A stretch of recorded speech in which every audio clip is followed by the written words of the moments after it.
contagió a cuánta gente. Ay, No, ay, realmente Dios es mío. terrible la situación. Increíble. Ay, ay, ay. Tenemos un gran invitado en este momento. Tenemos Sí, es que justo un- se paró él así, pero no sé si volvió. Me estaban hablando. Estamos listos. ¿Cómo Ahí está, don Oscar? está. Oscar Contardo, periodista, escritor, con quien queremos conversar sobre el rol de los medios de comunicación en el actual contexto político. También queremos conversar sobre si es necesaria o no una ley de medios. Oscar, bienvenido a La Voz de los que Sobran. Muchas gracias por conectarte. Gracias por la invitación. Yo no tengo una oratoria tan buena como la de ustedes, así que me van a tener que perdonar. Y lo otro es que yo de legislación en términos exactos no podría hablar, sería irresponsable porque no he estudiado eso, porque no sé el detalle. De ideas, Oscar, de Pero ideas sobre la solamente. realidad, sobre cómo funcionan los medios acá, por experiencia sí puedo dar mi opinión. Eso. Eso es lo que queremos. Encuadrando el asunto, todo bien. Sí, En por cuanto supuesto. cuadre le aviso. Primera línea, víctima del sistema de medios. No tan, a ver, la verdad, yo no puedo decir que soy víctima del sistema de medios.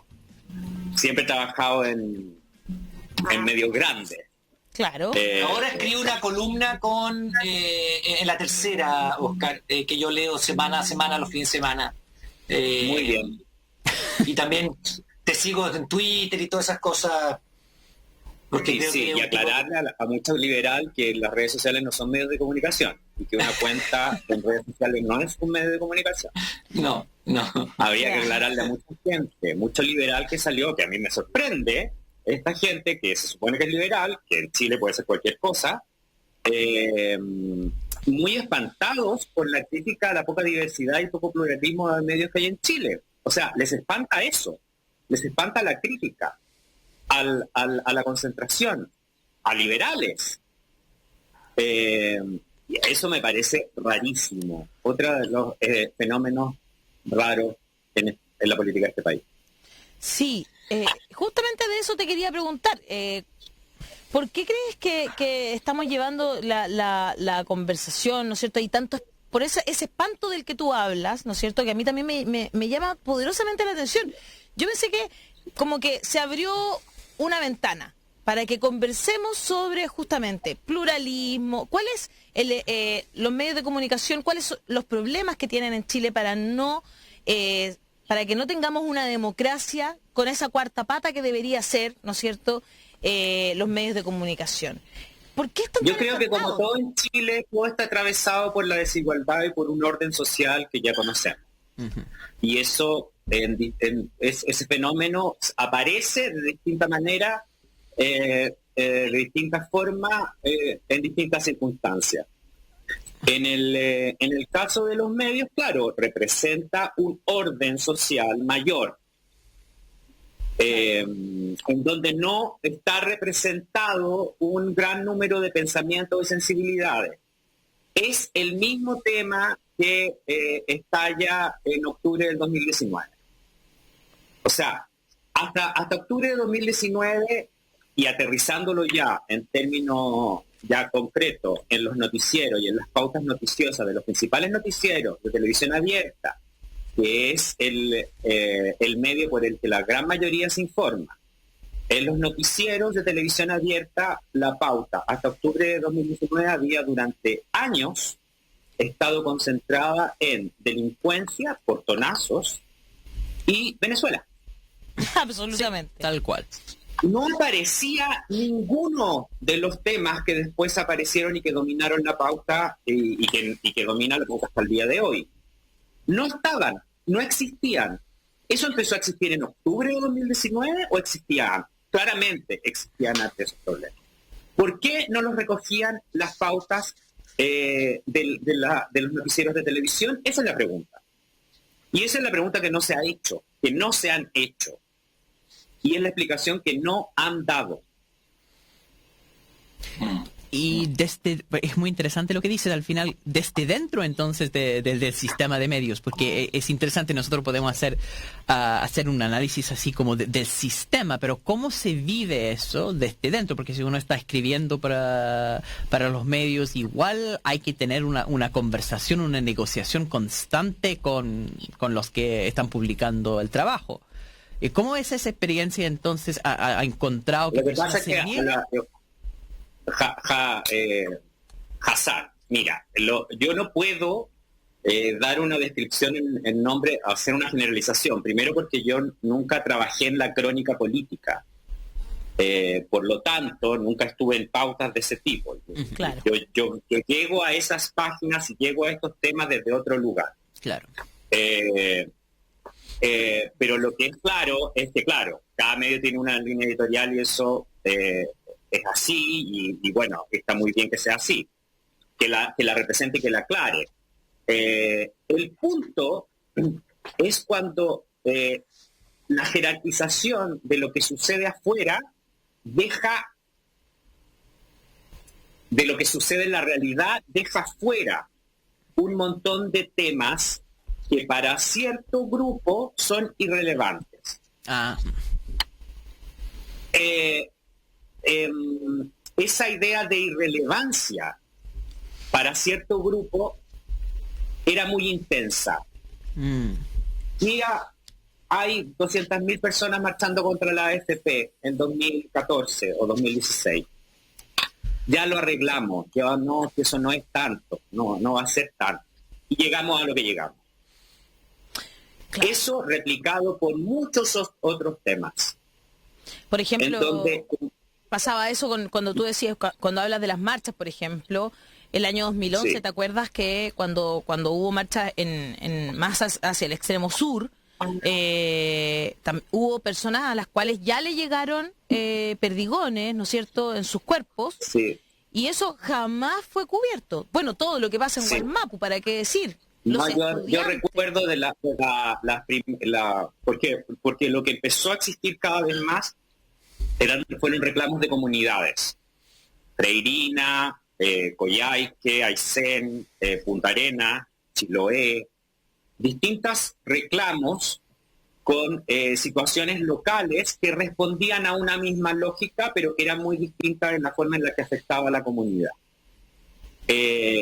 Primero, significó un fracaso de las políticas locales. ¿Por qué? Porque si la gente salía a la calle ahí es porque nunca había tenido respuesta de nada. Claro, la interpretación central era, bueno, ¿y qué? ¿Pero por qué esta gente está reclamando? Alguien debe estar detrás armando esto. Y esa explicación se replicaba una y otra vez. En el caso de la Revolución Pingüina, en 2006. Claro. Y el gran movimiento estudiantil del 2011. Entonces, claro, los medios, en el fondo, lo que replican es una forma de pensar de una élite en donde había ciertos temas que eran irrelevantes y que no se cubrían en tanto irrelevantes.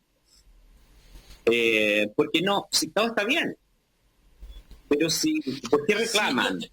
Y realmente había mucha gente, y seguía existiendo mucha gente que lo pensaba así, y que la crítica era silenciada en tanto respondía a un estado mental de quien ejercía la crítica, porque esa forma de desprestigiar existe. Absolutamente. Un estado mental, un estado social era un resentido o una resentida. Claro. Quien hablaba de eso, o un interés ideológico fanático, porque el fanático siempre es el otro. Sí, a mí, yo quisiera preguntar, profundizando algo, Oscar, ¿podemos exigir a los medios que curan esta u otra noticia o un hecho que alguien considere relevante?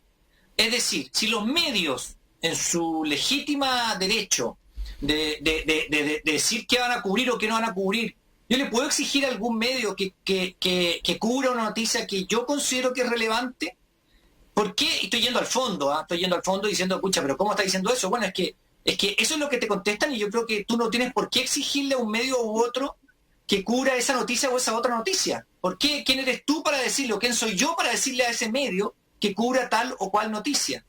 Entonces, frente a eso, la respuesta podría ser, sí, está bien, pero entonces habrá otros medios que cubran esa noticia y el Estado tiene que... Ese es el problema. Claro. Claro, cada medio tiene derecho a tener su línea editorial. Lo que pasa es que aquí las líneas editoriales no varían mucho. No varían, no hay una posibilidad de otro medio, no hay posibilidad de financiar otro medio, las posibilidades son muy escasas, y además eso tiene una variante en el caso del periodismo. El periodismo se transformó en un oficio precarizado. ¿Qué significa eso? En términos bien concretos, que quien tiene trabajo va a cuidar su trabajo. Claro. Y si piensa, y si ve que en la crítica hay una posibilidad de perderlo, no la va a hacer, no va a ejercer ese trabajo. Sobre todo en ciertos cargos editoriales que tienen unos niveles de ingreso mayores o sustancialmente mayores que el del resto del periodismo y que por lo tanto no van a encontrar trabajo en otro lugar porque no hay otro lugar con ese mismo nivel de ingreso. Totalmente. Entonces es súper perverso. De aquí de una resentida que te quiere hacer una pregunta. Una resentida habitual. Te quería preguntar por este concepto que me gusta mucho, de periodismo periodístico. Sí, gran frase. Que podría estar Mario Hugo aquí preguntando también. Que tiene que ver justamente con eso de lo que se reían 31 minutos mucho, ¿no? Con este periodismo que se hace en los medios de comunicación hegemónicos y que tú criticaste mucho estos 2 últimos domingos, me incluyo, yo también lo hice, de Matías del Río y Constanza Santamaría, porque como que le bajan el nivel o sea, no hay ahí una entrevista donde podamos entender algo del programa de Gabriel Boric o Daniel Jaude con ese periodismo periodístico, digamos. Ni siquiera de deportes.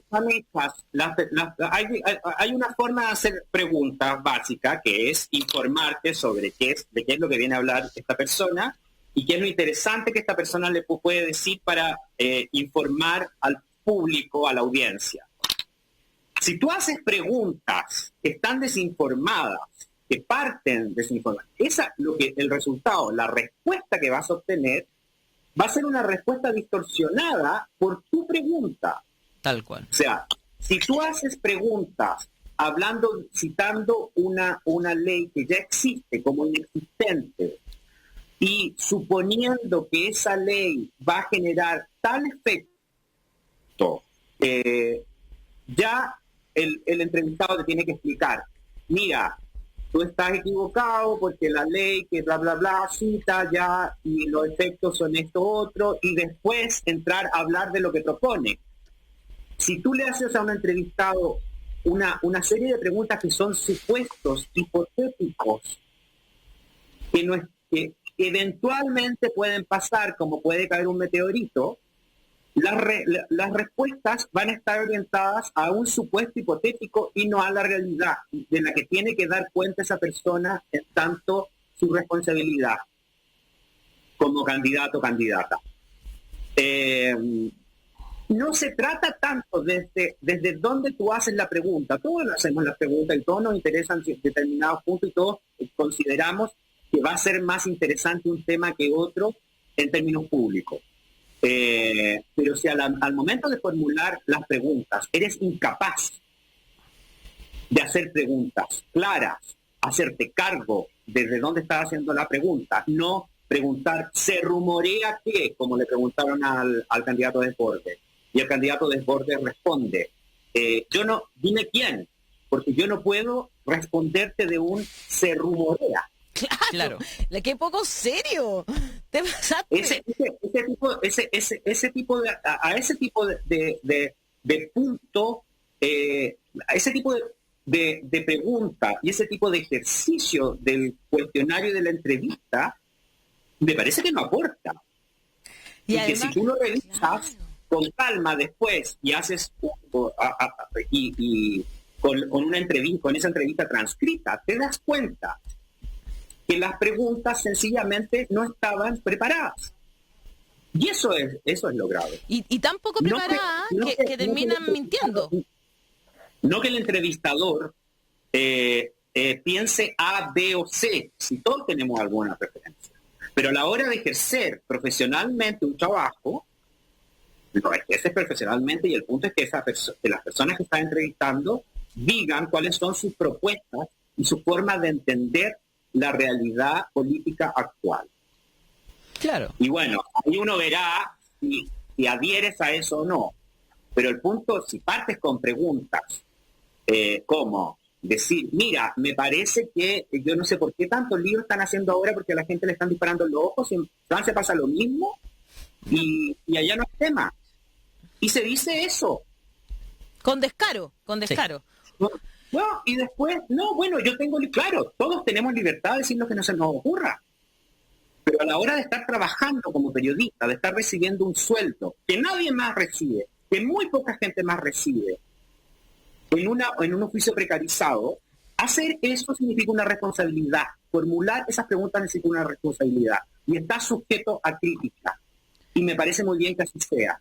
Que después esa crítica derive en ataques en las redes sociales es otro punto. Claro, claro. Hay un mundo cabreado afuera. Y para ese mundo cabreado, las personas que tenemos algún lugar en la tribuna, en la tribuna pública, somos personas que representan eso que los cabrea. Y el tema es, ¿por qué esos periodistas, entonces, son los que llegan en el canal público, por ejemplo? O bueno, en realidad en casi todos los canales, pero me llama más la atención en el canal público, que es un canal que debería ser un poquito más pluralista, evidentemente, ¿no? A estos puestos tan importantes.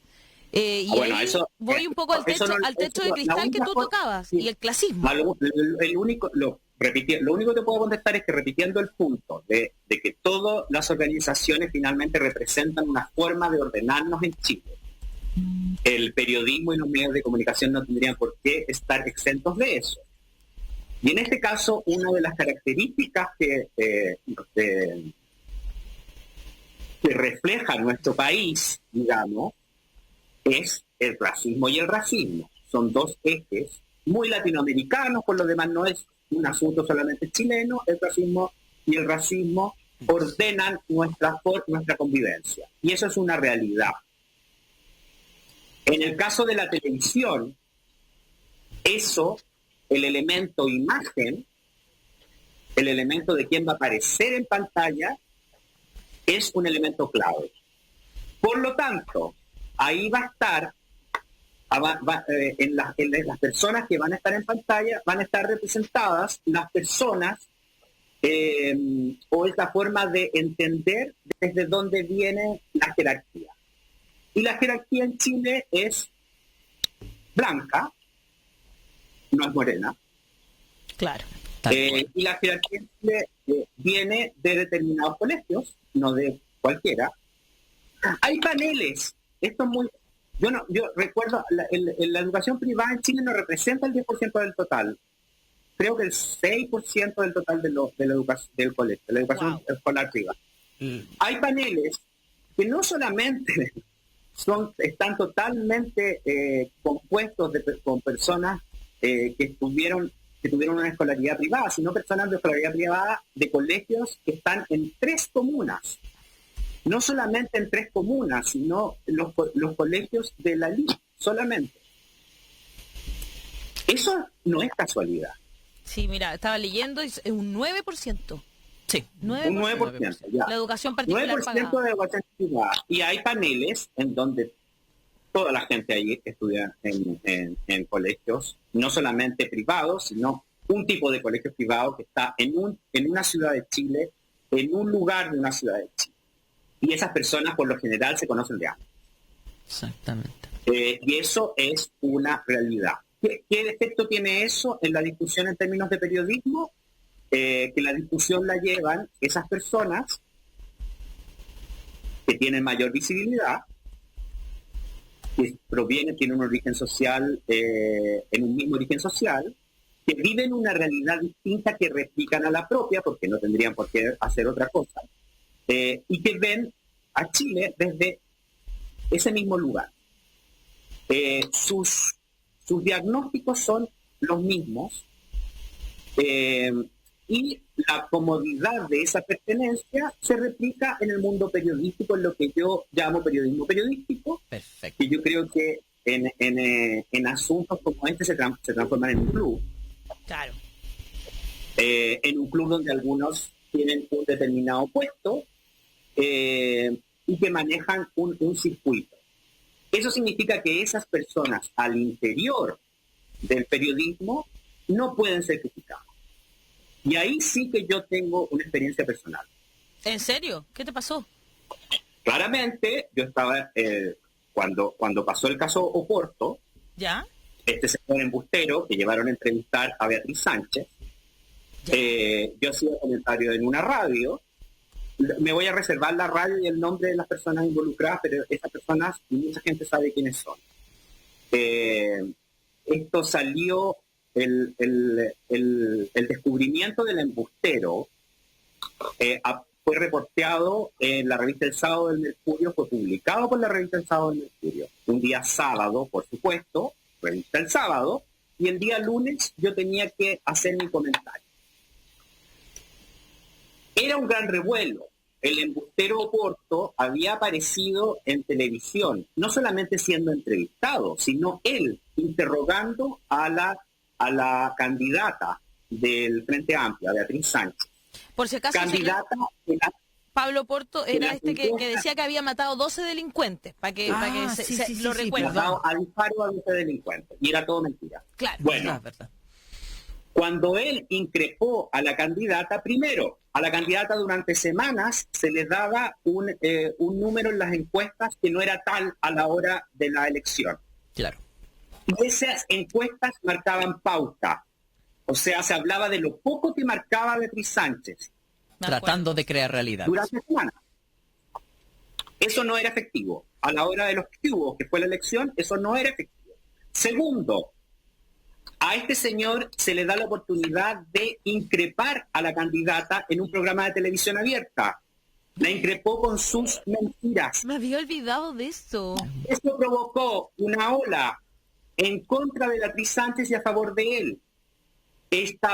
Puso en el tapete algo tan delicado como el porte de armas, en circunstancias de que los noticieros estaban todos los días cubriendo portonazos.